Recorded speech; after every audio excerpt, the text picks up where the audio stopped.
Good evening and welcome to a special edition of Arizona Wildlife Views. Tonight our entire show is coming to you from the beautiful canyon lands that surround the Colorado River.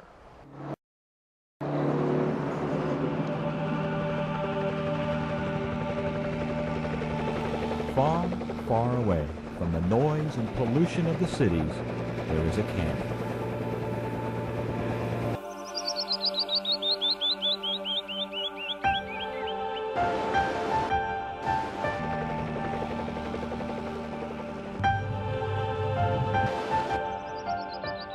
Grand in stature, majestic in nature, this treasure was carved by a ribbon of emerald green called the Colorado River.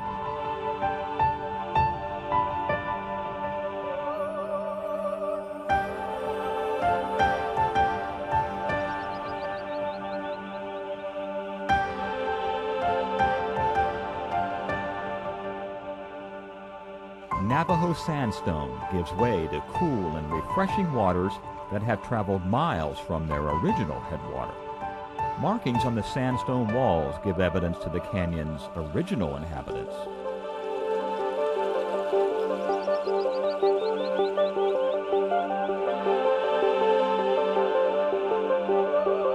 Starting at Glen Canyon Dam and running for 15 miles downstream is the area known as Lee's Ferry. Sometimes placid, sometimes turbulent, but always beautiful. This stretch of Glen Canyon has seen its share of changes.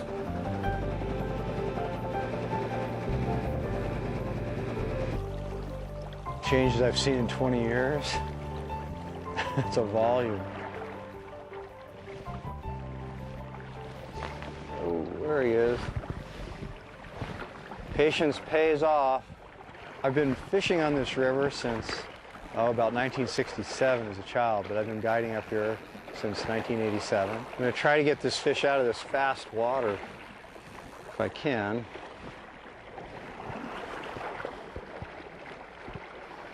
He sort of has other ideas about this. Whoop.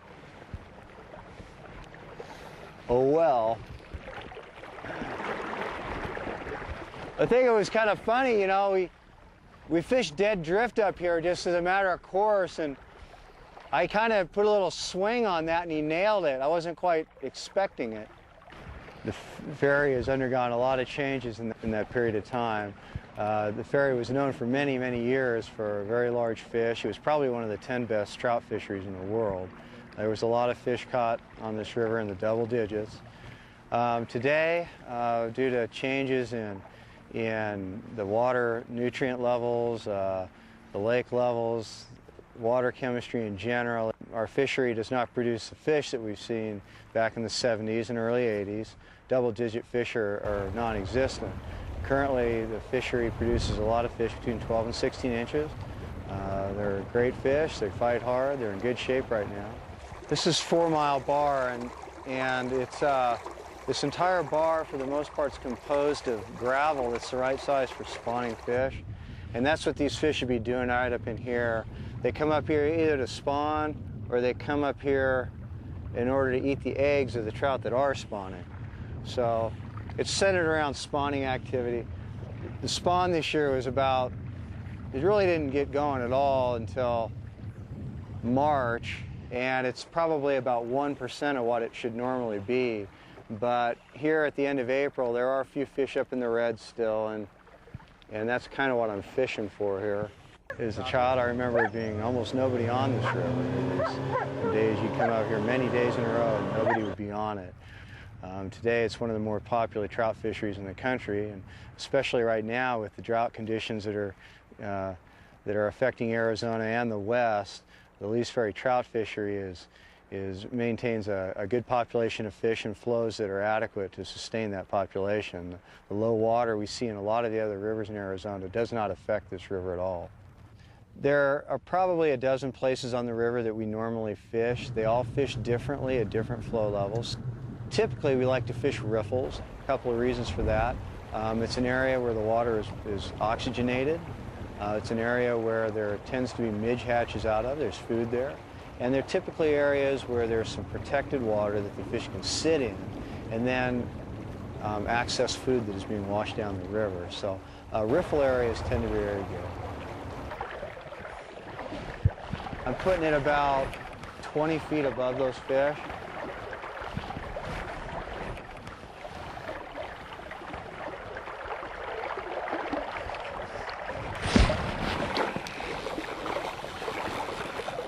There we go.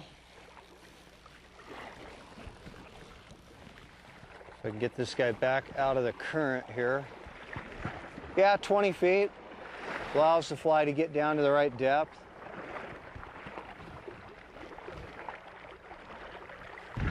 Side pressure, he's going to try to get downstream. Took a little midge larva of some type. All right, beautiful trout, springtime fish.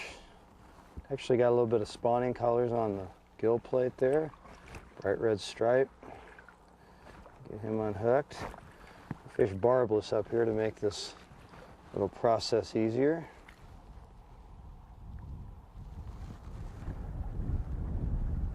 All right, get out of here. And so the health of the fishery right now it's great. The fish look really good. Our numbers are probably down just a little bit, or they are just down just a little bit from last summer, but the fish are very robust, and we're catching a lot of fish in the 12 to 15 inch range, maybe 16 incher. I heard of a 20 inch fish the other day. Those 18 and 20 inch fish are not common, but the 12, 13, 14, 15 inchers are, and they're in great shape. If you have a limited amount of time to come to the Lee's Ferry, Glen Canyon area, I think that probably if I picked one time a year, it would be the spring and early summer, March, April, May, maybe the beginning of June. It's the best weather of the year. We don't see the hot temperatures which we do in late June and into July, and it's probably the best weather of the year. Warm temperatures, a lot of bird life, fishing is great. Spring is probably my favorite time up here. Lee's Ferry is one of the most beautiful areas in Arizona, and the fishing's not bad either. But it's also home to one of the largest and rarest birds in the world, the California condor. Join us now as we take a look at the latest technologies that are helping to keep these birds alive.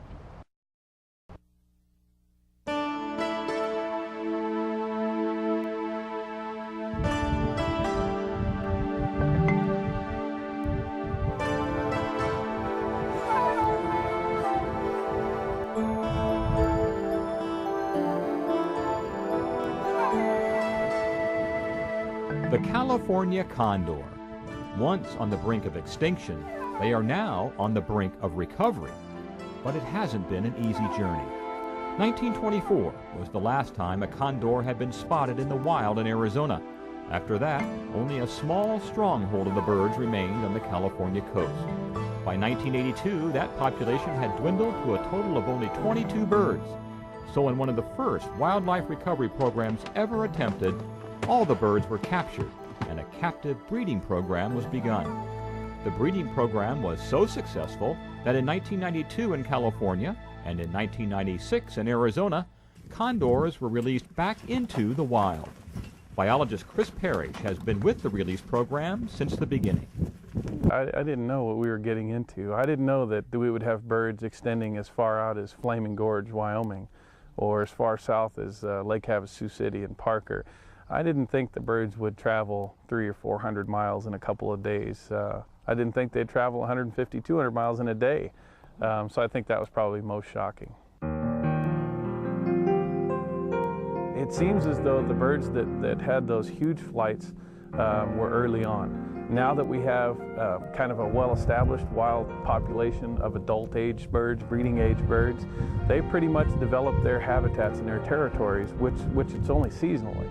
Other than that, they're really, very gregarious, very social, and they spend a lot of time together in groups. But the trips to Flaming Gorge, who knows what caused that initially, but were they looking for others of their species? Were they looking for suitable habitat? It seems now that they have their seasonal movements that are kind of constricted to about a 70, 80 mile home range. So to see that established now and not to have those great trips away, it also seems like they've kind of settled in. Door is open and the first bird is out. From that first Arizona release 10 years ago of only 6 birds, there are now 58 condors who make the Red Cliffs of northern Arizona their home. The goal is to eventually have 150 birds in each of the Arizona and California populations. 23. A dedicated group of biologists from the Peregrine Fund, the Arizona Game and Fish Department, and other agencies care for these birds, and now they have a new facility to help.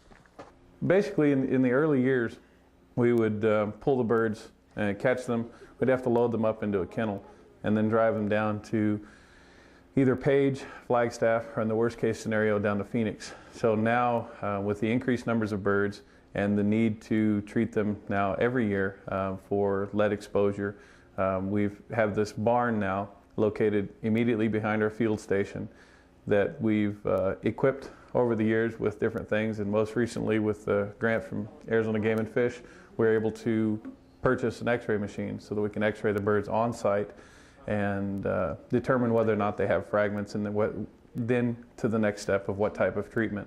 So basically we've cut out a lot of the driving around, the extra stress on the birds by being able to house them here. So we have the lab facility here where we're able to do the testing and the x-rays, and then we have a holding facility to hold the birds. If the birds are really sick and we need to keep them quiet, or if, like the most recent bird we had in here, has a broken wing or something like that, we can keep them in isolation and treat them there and keep them quiet until they're ready to be released, or until it's determined by the vets on staff with the Phoenix Zoo and the Raptor Research Center. If they would like the birds to be transferred to them, then we can do that. Lead toxicity has been the main nemesis of the condors in the Arizona Reintroduction Program. Twice a year, the condors are trapped to have their blood tested for lead, and biologists have seen over 200 instances of lead exposure in the birds since 1999. Although lead poisoning can come from a number of sources, the biologist's data seems to be pointing to lead ammunition used by hunters. Those bullet fragments remain in the animal carcasses that the condors scavenge on. So basically, being able to lay out all of the potential steps and do testing throughout the year to determine where and when the lead is coming from, to present this data to the hunters so that in confidence they can see these data and see that we need their help. This x-ray of a deer carcass shows how the lead ammunition can fragment inside an animal, and it's the fragmentation that's the problem. Bullets made of other metals like solid copper don't behave that way. And it's not that copper is not toxic. Copper is known to be toxic, but the beauty of this bullet is that it doesn't fragment. And so if a bird is going to be exposed, it's very likely a bird being exposed, not a whole group of birds. The problem with condors specifically is that they're very social and gregarious, so they may feed in numbers of 9 to 10 birds per carcass. So if the carcass actually is lead laden, then the birds are definitely susceptible and can be poisoned in mass. And when you have, as we do now, just 58 birds in the population, a good percentage of that population can be poisoned by a single event. In the fall of 2005, as part of an effort to reduce lead exposure in condors, the Arizona Game and Fish Department offered non-lead rifle ammunition to big game hunters within the condor's range. The hunters responded, and thanks to their efforts, condor lead exposure rates declined by 40% from the previous year. The California condor is the largest flying land bird in North America. It can weigh anywhere from 16 to 26 pounds and have a wingspan of 9.5 feet. As Chris Parrish's daughters demonstrate, from here to here. That's a big bird. Condors are a long-lived species with low reproductive rates. They can live up to 60 years in the wild, and they mate for life. Females lay only a single egg every other year. These birds are cavity nesting birds. They don't build a nest. They just utilize an existing nest cave or crevice or overhang, usually sandy floored or pebble floored caves. So yeah, the caves that they've chosen thus far, one actually within the Grand Canyon was investigated, and they actually found fossilized remains of condors that were probably 10,000 years old. The Grand Canyon is still the best place for visitors to see these magnificent birds in the wild. And I tell everyone this, from professionals and novice alike, if you want to come see condors, the best place to do it is probably the month of May at the Grand Canyon South Rim.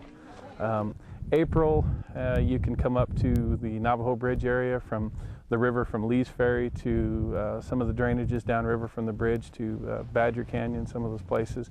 You have a chance to see them, but nothing is more consistent than the month of May at the south rim of the Grand Canyon.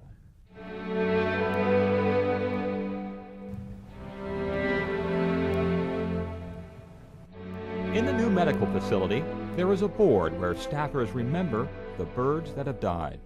But even with so many odds against them, the California condor seems determined to survive. To me, what's most interesting about the resiliency of the species is that the story of a few of these birds.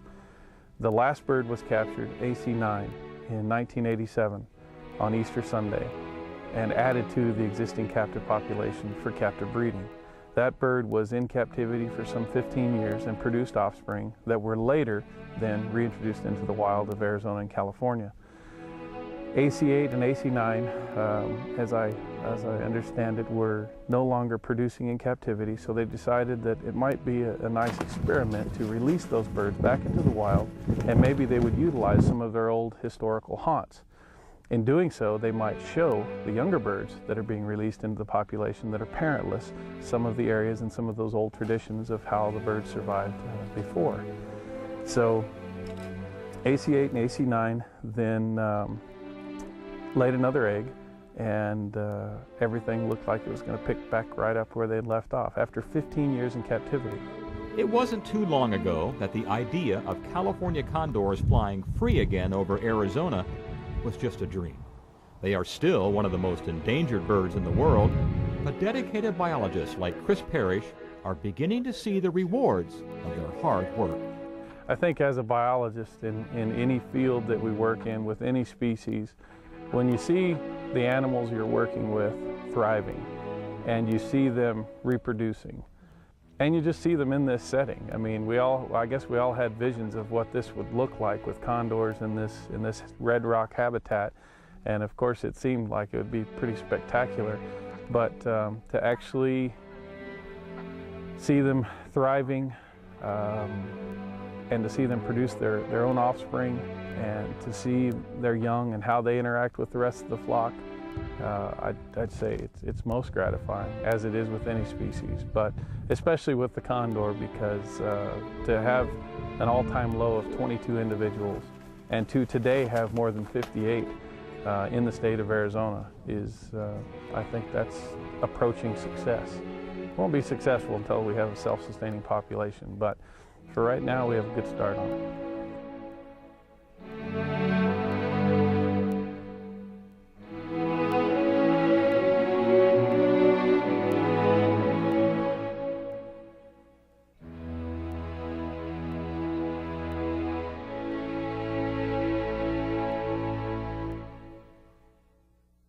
Up the river from the Vermilion Cliffs, the Glen Canyon Dam holds back the waters of Lake Powell.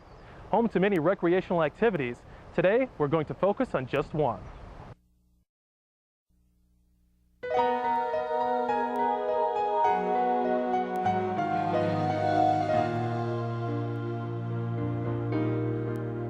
The sun rising across Lake Powell's glass-like surface is an almost spiritual experience, especially when you're worshiping at the Cathedral of Fine Angling.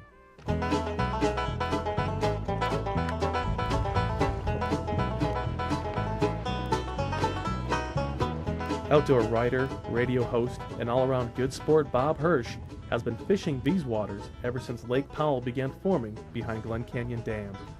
It's just endlessly fascinating. There's still some canyons I've not been in. You know, if you're a guy like me that likes to explore, man, you wake up at night and say, hey, I haven't been into such canyon yet, I better get back up there. On this trip, Bob, along with some friends and family, are exploring the striped bass population, which is especially large in Lake Powell, and one of the reasons is a single female striper can lay thousands of eggs each year. And those eggs are semi-buoyant, and they float downstream, and they hatch out in 2 or 3 days. And everything eats them, which is lucky because a big mama striper can lay maybe 40,000 eggs, and if they all grew up, you know, we could walk across the lake on the stripers.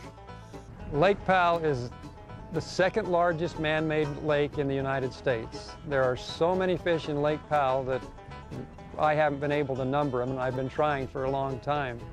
Wayne Gustavson knows a lot about fish and fishing, and over the years he has seen droughts come and go and how they affect the fish population that he is in charge of. The drought has actually had a great silver lining for the fisheries at Lake Powell. As the lake went down, it exposed sediment that's been covered for 30, 35 years. As that sediment mixed with wind and wave action, it released the nutrients. Those nutrients were taken up by plants. That was eaten by plankton. Many plankton creates many shad. So the shad is our forage base, and once we had a tremendous number of shad out there, all the game fish got big, fat, and healthy. So when the shad flourish, the striped bass flourish. And since both travel in large schools, when they come together, that's when things can get very interesting for the fishermen. So a school of stripers rounds up a school of shad, drives them to the surface, and during that feeding on top, you can see that boil, we call it, for half a mile. At certain times of the year, in the spring, they'll come up and cruise the steep shore, and they're after shad, little threadfin shad, and they'll herd them up against the walls. It's like a pack. I mean, they're well coordinated. The whole school will get together and shove them up against the wall and then start eating them. So if you see the boiling fish, you can get up, put your boat on plane, get over there as quickly as possible, and as long as those fish are on top, you can catch them. If you get into some of those boils, you could throw a small boy in there and eat him. If you throw a lure into the boil, you will catch fish. This is probably the most exciting thing you can do in fresh water. Now, if things are a little quieter and the stripers aren't in the feeding frenzy, Bob still has some good suggestions on how to catch them. One of the things that they use here on Lake Powell are anchovies. You just buy them by the bag. They're little fish about that long. And I guess if the stripers don't bite, you can eat them yourself. Here. This is one place where you can legally chum. So you take this little anchovy and chop it up into 4 or 5 pieces and broadcast it out in the water. And it's very silvery looking. And as it sinks down and wafts downward toward the bottom, it gets the stripers excited, and they whip around and look for those little dudes. And then you take a little piece and put it on your hook and cast that out and just let it go down normally. And chances are very good it's not going to hit the bottom. The populations this year are at their peak. So if you're looking for a place to come catch fish, Lake Powell is the place. And it's okay to keep fish here. I know in the age of catch and release we don't often do that, but actually if you harvest stripers, that helps the lake because they reproduce without limit. So the only real good management tool we have to keep the striped bass population under control is the anglers. If you want to come and fish Lake Powell, there are a couple of things you need to know. First, since the lake straddles the Utah and Arizona borders, if you are a resident of either of those states, you can buy a reciprocal stamp for your fishing license. But if you're a non-resident, then you have to buy a non-resident license for each state. So you could pick a state to fish in and only buy one license, or you can get both licenses. Both states have a short-term license. On a 2 or 3 day fishing trip, the cost of a fishing license, a short-term license, is a minimal charge. So what's the other thing you need to know about striper fishing? How about how to cook them? My favorite is pan-fried in oil, cracker crumbs with a little bit of flour. Put those striper chunks, I chunk them up in about 1-inch cubes in a little egg wash. Take them out of the egg wash, put them in the mashed up cracker crumbs, pan fry them till they're golden brown, turn them over, do it again. That's about the best you can find right there. The best way, and I'm doing this with a lot of my bass and crappies now too, the best way is to take some mustard, just French's mustard in a squeeze bottle, and lay it on there. I mean, it's 1/8 of an inch thick. And then roll it in flavored breadcrumbs, Italian breadcrumbs, and fry it up. And you would think that it'd be so strong, the mustard would be so strong that it would ruin the flavor. But Come on, Grandpa, let's go fishing. You've talked enough. I agree with you.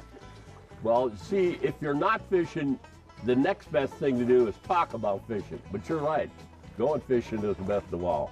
You ready to do that? All right, let's get out of here. Bob's granddaughters have the right idea. When the fish are being as cooperative as these striped bass, it's time to stop talking and start fishing.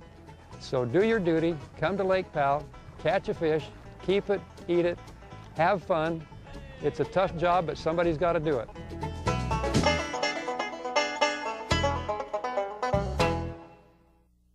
Well, that's our show for tonight. If you'd like more information on anything you've seen here, please visit our website at azgfd.gov. For producers Carol Land and Gary Schaefer, I'm your host Ian Satter. We'll see you next time.